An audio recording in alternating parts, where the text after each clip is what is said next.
ओम शांति। आज दिनांक 31 अक्टूबर 2022। प्रातः मुरली बाप दादा मधुबन। बाबा बोले, मीठे बच्चे, माया के विघ्न ज्ञान में नहीं योग में पड़ते हैं। योग के बिना पढ़ाई की धारणा नहीं हो सकती। इसलिए जितना हो सके योग में रहने का पुरुषार्थ करो। मीठे बच्चे, माया के विघ्न ज्ञान में नहीं योग में पड़ते हैं। योग के बिना पढ़ाई की धारणा नहीं हो सकती। इसलिए जितना हो सके योग में रहने का पुरुषार्थ करो। अर्थात बाबा सदा हम बच्चों को श्रीमत देते कि अब बच्चे यह जान गए हैं कि बाबा आया हुआ है। हम बच्चों को नर से नारायण बनाने, बाबा ही आकर देवी देवता धर्म की स्थापना कराते हैं। तो जो कलयुगी पतित दुनिया है, रावण का राज्य है, उस राज्य से मुक्त कराने की बाबा अनेक युक्तियां बताते, जिसमें से सर्वप्रथम बाबा कहते योगी बनो, पवित्र बनो। तो बाबा कहते ज्ञान में माया विघ्न नहीं डालती, माया विघ्न डालती है याद में। जब हम बाबा को याद करने बैठते हैं तब हमारे मन बुद्धि इधर उधर भागते हैं, क्योंकि माया हमें बाबा को याद करने नहीं देती। घंटों बाबा कहते बच्चे कितना समय युद्ध में व्यर्थ गवा देते हैं। तो ऐसी अवस्था बने कि सदा बाबा की याद रहे। इसलिए बाबा कहते याद का पुरुषार्थ बढ़ाओ, याद का अभ्यास बढ़ाओ। याद से ही विकर्म विनाश होंगे, याद से ही पतित से पावन बनेंगे, याद से ही घर जाने योग्य बनेंगे। इसीलिए बाबा कहते हैं मुझे याद करो तो मेरे पास आ जाएंगे। यहां बैठे हो तो बैठकर टेप में मुरली सुननी चाहिए या मुरली रिपीट करनी चाहिए या योग में बैठना चाहिए। योग में बैठेंगे तो विकर्म विनाश होंगे। सारा दिन तो काम करते रहते हैं, बाबा कहते वहां योग मुश्किल है। माया इसमें बहुत विघ्न डालती है। माया ज्ञान से नहीं हटाती, योग से हटाती है। संकल्प विकल्प योग में आते हैं, पढ़ाई में इतने नहीं आते। बाबा कहते योग नहीं होगा तो धारणा भी नहीं होगी। ज्ञान से योग सहज भी है। बूढ़ी माताएं कहती हैं हमारी बुद्धि में पॉइंट नहीं बैठती। तो बाबा युक्ति बताते, एक बाप को याद करो, याद से ही बेड़ा पार हो जाएगा। प्रश्न किया बाबा ने, बाबा गिरे हुए बच्चों को किस विधि से ऊपर उठा लेते हैं? बाबा गिरे हुए बच्चों को किस विधि से ऊपर उठा लेते हैं? उत्तर में बाबा समझाते, बाबा उन बच्चों की क्लास में महिमा करता, पुचकारता, प्यार देता, हिम्मत दिलाता। बच्चे तुम तो बहुत अच्छे हो, तुम तो ज्ञान गंगा बन सकते हो, तुम विश्व का मालिक बनने वाले हो। मैं तो तुम्हें मुफ्त, बाबा कहते मैं तो तुम्हें मुफ्त में बादशाही देने आया हूं, तुम फिर क्यों नहीं लेते हो? राहु का ग्रहण लगा है क्या? मुरली पढ़ो, योग में रहो तो ग्रहण उतर जाएगा। ऐसे हिम्मत दिलाने से बच्चे फिर से याद और पढ़ाई में लग जाते हैं। इस विधि से कई बच्चों की ग्रहचारी उतर जाती है।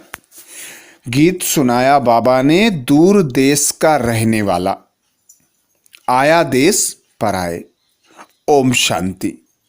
भगवानुवाच दो ही अक्षर गीता के बताते हैं, जो सुनने आते हैं, बाबा कहते जो सुनते आते हैं, भगवानुवाच क्या कहते हैं? बच्चे मन मना भव। अक्षर वही संस्कृत बोलते हैं जो तुम सुनते आए हो, परंतु उसका अर्थ कोई भी नहीं समझते। आते ही कहते हैं मन मना भव।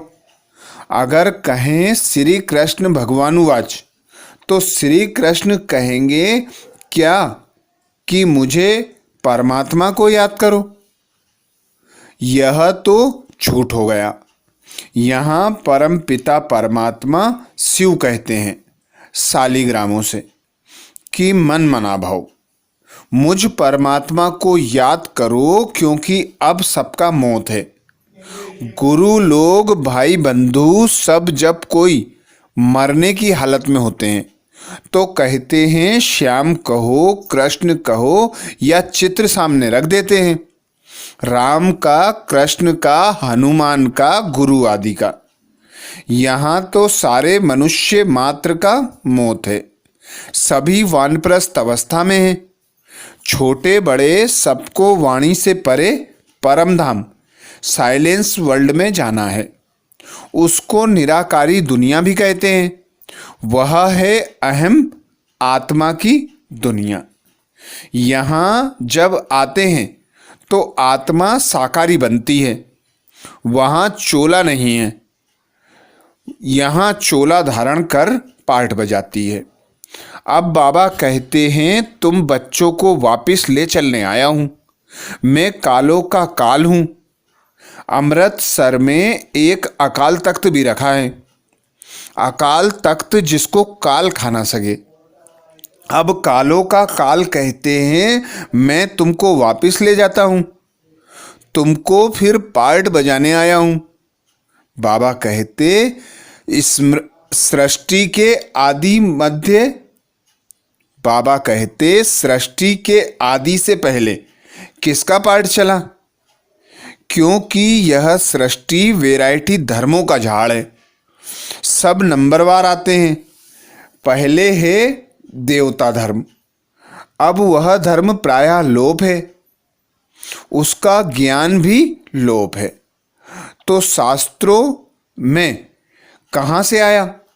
जिस सहज राजयोग से वह देवता बने वह भी गुम है।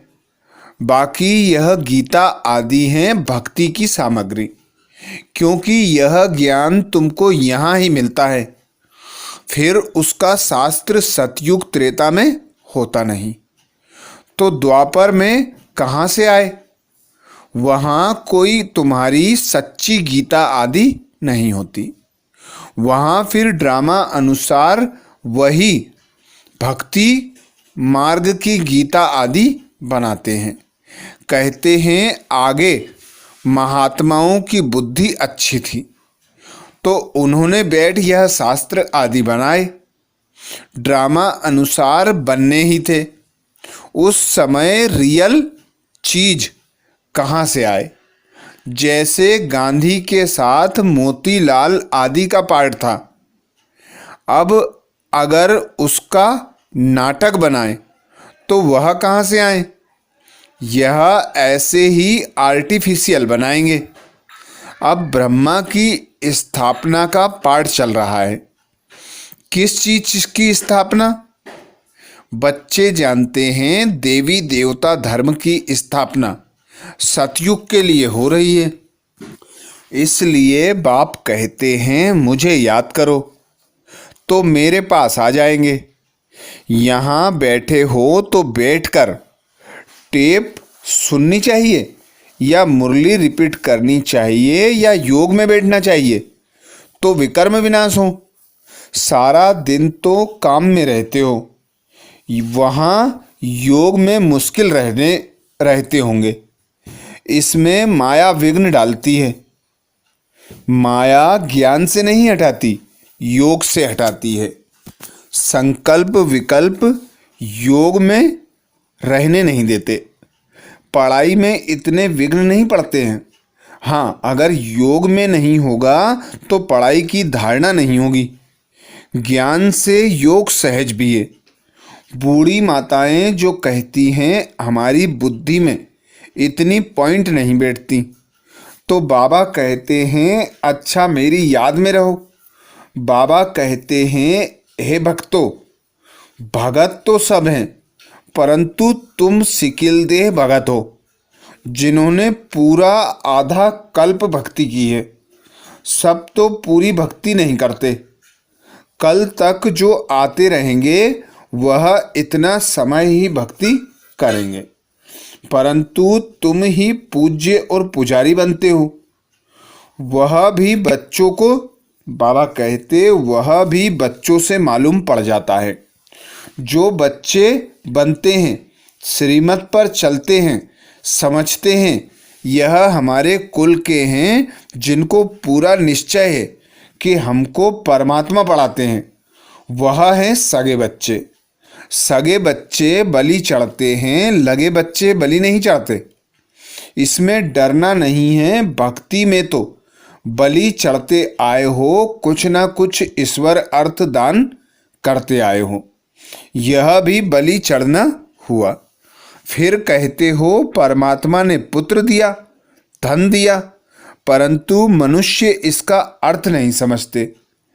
तुम अब जानते हो कि यह भी बाप भक्ति का रिटर्न अल्पकाल के लिए देते आए हैं।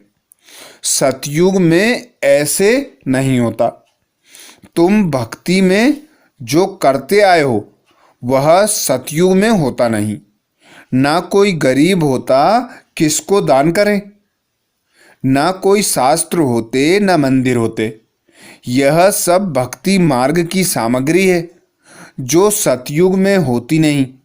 यह ज्ञान भी प्रायः लोप हो जाता है। वहाँ कोई पुरुषार्थ नहीं जिसकी प्रारब्ध मिले। सारी प्रारब्ध इस समय के पुरुषार्थ की है। इस्लामी बुद्धि की नॉलेज तो परंपरा चलती है, क्योंकि उनकी स्थापना पीछे विनाश नहीं है, तो उनको सब पता रहता है। परंतु तुम्हारे पीछे विनाश होता है तो इसमें सब खलास हो जाता है। फिर द्वापर में वही वेद शास्त्र आदि निकलेंगे। यह सब गीता के बाल बच्चे हैं। उन सब को धर्म शास्त्र नहीं कहेंगे, क्योंकि धर्म शास्त्र उसे कहा जाता है जिससे धर्म की स्थापना हो। जैसे क्राइस्ट के महावाक्यों को कहते हैं, यह मैसेंजर के महावाक्य हैं। क्राइस्ट को गॉड फादर नहीं कहेंगे, उनको गॉड का सन अर्थात बच्चा समझते हैं। कहते हैं गॉड ने क्रिश्चियन धर्म स्थापन करने के लिए भेजा, तो उनको अपने धर्म की पालना भी करनी है। सतो रजो तमो में आना ही है। यह ज्ञान उनको नहीं है कि वापिस कोई नहीं जा सकते। अच्छा, बाबा समझाते थे कि उन्होंने गीता भल बनाई है, यादगार है। देवता धर्म का शास्त्र है, परंतु उसको झूठा बना दिया है। सच तो आटे में नमक मिसल है, क्योंकि पीछे बेड बनाए हैं। सतयुग त्रेता में किसको ज्ञान है नहीं, वह थोड़े समझते हैं सतयुग के इतने सोने हीरे के महल कहाँ चले गए, क्यों गए। कहते हैं द्वारिका नीचे सागर में चली गई, परंतु सागर में नहीं जाती। अर्थक्वेक आदि में सब खलास हो जाते हैं। फिर स्वर्ग का नाम निशान नहीं रहता।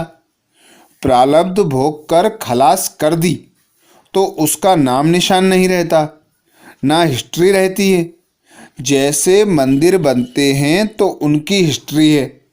पूजा कब से शुरू हुई, मोहम्मद गजनबी कब आया, कैसे भारत का धन लूटा, यह सब ज्ञान है। बुद्धि के लिए भोजन, परंतु योग ठीक नहीं होगा तो सुनने समय खुश होगा, परंतु ठहरेगा नहीं। पवित्र नहीं होगा तो ठहरेगा नहीं। इसमें किसका वश नहीं, यह शास्त्रों का ज्ञान नहीं है। वह तो सभी कंठ कर लेते हैं। यह तो पढ़ाई है 21 जन्मों के लिए। वहाँ भल बाप के तख्त पर बैठेंगे, परंतु वह भी यहाँ की कमाई की प्रारब्ध है। देवताएं एक दो को वर्षा नहीं देते, इसलिए बाप कहते हैं मुझे याद करो। मौत सामने खड़ा है, तुमको मम्मा बाबा को फॉलो करना है। वह सन्यासी के नाम मात्र फॉलोअर्स बनते हैं। वहाँ गॉड गॉडेज का राज्य है। यथा राजा रानी, भगवती भगवान तथा प्रजा इसके लिए फादर पढ़ा रहे हैं। ऐसे नहीं आशीर्वाद करेंगे, उनका पढ़ाना ही ब्लेसिंग है। टीचर को कहेंगे क्या आशीर्वाद करो तो 100% मार्क्स मिल जाएं। बाबा तो पढ़ाते हैं, यह पढ़ाई सबके लिए है। क्रिश्चियन हो, बौद्धि हो, कहते हैं सर्वधर्मानी। यह सब देह के धर्म है ना। कहते हैं इन सबको भूल अपने को आत्मा निश्चय करो। आत्मा तो सभी इमॉर्टल हैं, एक बाप के बच्चे हैं ना। इसलिए कहते हैं जो देह के धर्म हैं, मामा काका छोड़ अपने को अकेला आत्मा निश्चय करो और मेरे को याद करो तो विकर्म विनाश हो जाए। और कोई रास्ता नहीं, इसको योग अग्नि कहते हैं।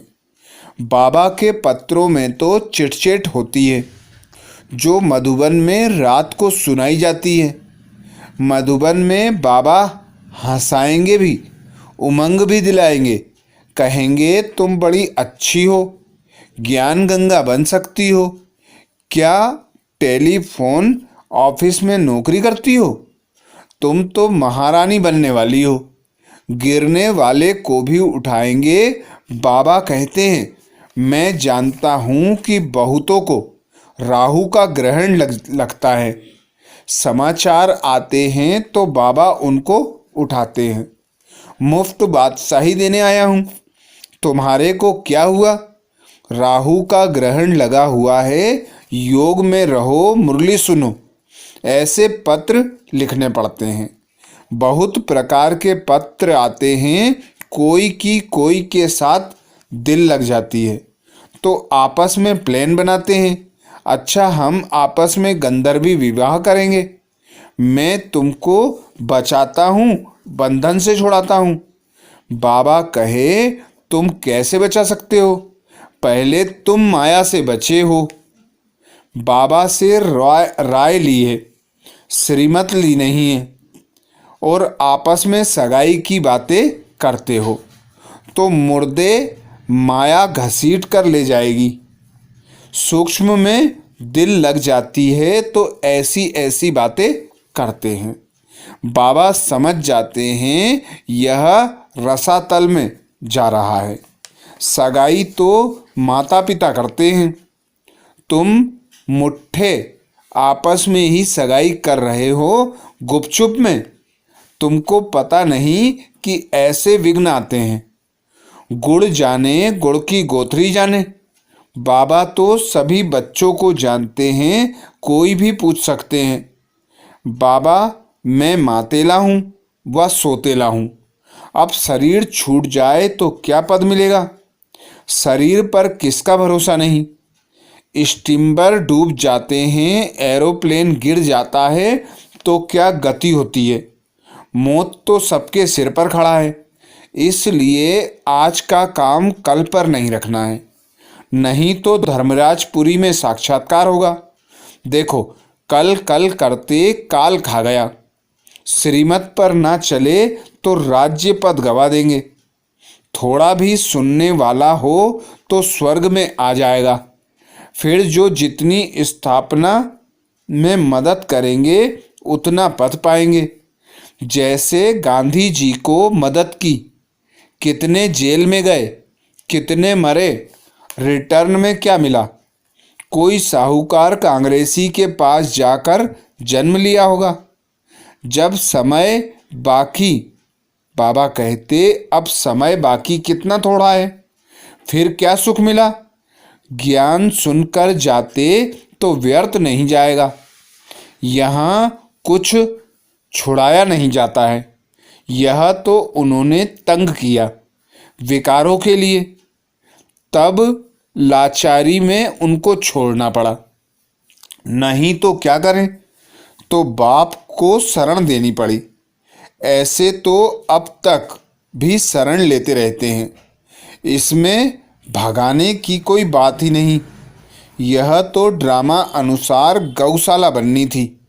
है तो बच्चे, परंतु उन्होंने नाम गौशाला डाला है।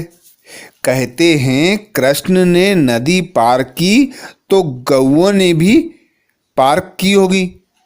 है सारी बात इस समय की। इन सब बातों से पहले ज्ञान लो और बाप से वर्षा लो। भल धंधा करो, साथ साथ यह सेकेंड, बाबा कहते साथ साथ यह सेकेंड कोर्स उठाओ। विलायत में रहते भी मुरली जरूर पढ़ो। अच्छा, मीठे मीठे सिकिलदे बच्चों प्रति माता पिता बाप दादा का याद प्यार और गुड मॉर्निंग। रूहानी बाप की रूहानी बच्चों को नमस्ते। हम सब रूहानी बच्चों की रूहानी माता पिता बाप दादा को याद प्यार गुड मॉर्निंग और नमस्ते। धारणा के लिए मुख्य सार में बाबा कहते, पहली पॉइंट, देह के संबंधों को भूल अपने को अकेली आत्मा समझना है। बाप पर पूरा पूरा बलि चढ़ना है, इसमें डरना नहीं है। दूसरी पॉइंट बाबा कहते, धर्मराज की सजाओं से बचने के लिए आज का काम कल पर नहीं छोड़ना है। पढ़ाई के आधार से बाप की ब्लेसिंग लेते रहना है। वरदान दिया बाबा ने। वरदान में बाबा बोले, मन से दृढ़ प्रतिज्ञा कर। मन मनाभाव के मंत्र को यंत्र बनाने वाले सदा शक्तिशाली भाव। मन से दृढ़ प्रतिज्ञा कर। मन मनाभाव के मंत्र को यंत्र बनाने वाले सदा शक्तिशाली भाव। डिटेल में बाबा कहते, जो बच्चे सच्चे मन से प्रतिज्ञा करते हैं तो मन मनाभाव हो जाता है, और यह मन मनाभाव का मंत्र किसी भी परिस्थिति को पार करने में यंत्र बन जाता है। लेकिन मन में आए कि मुझे यह करना ही है, यही संकल्प हो कि जो बाप ने कहा वह हुआ ही पड़ा है। इसलिए कोई भी प्रतिज्ञा मन से करो और दृढ़ करो तो शक्तिशाली बन जाएंगे। बार बार अपने को चेक करो कि प्रतिज्ञा पावरफुल है या परीक्षा पावरफुल है। परीक्षा प्रतिज्ञा को कमजोर ना कर दे। स्लोगन में बाबा कहते, जो स्वमान में रहने वाली श्रेष्ठ आत्मा है उन्हें अपमान की फीलिंग नहीं आ सकती। जो स्वमान में रहने वाली श्रेष्ठ आत्मा है उन्हें अपमान की फीलिंग नहीं आ सकती। तो ये थे बाबा के महावाक्य। अच्छा, ओम शांति।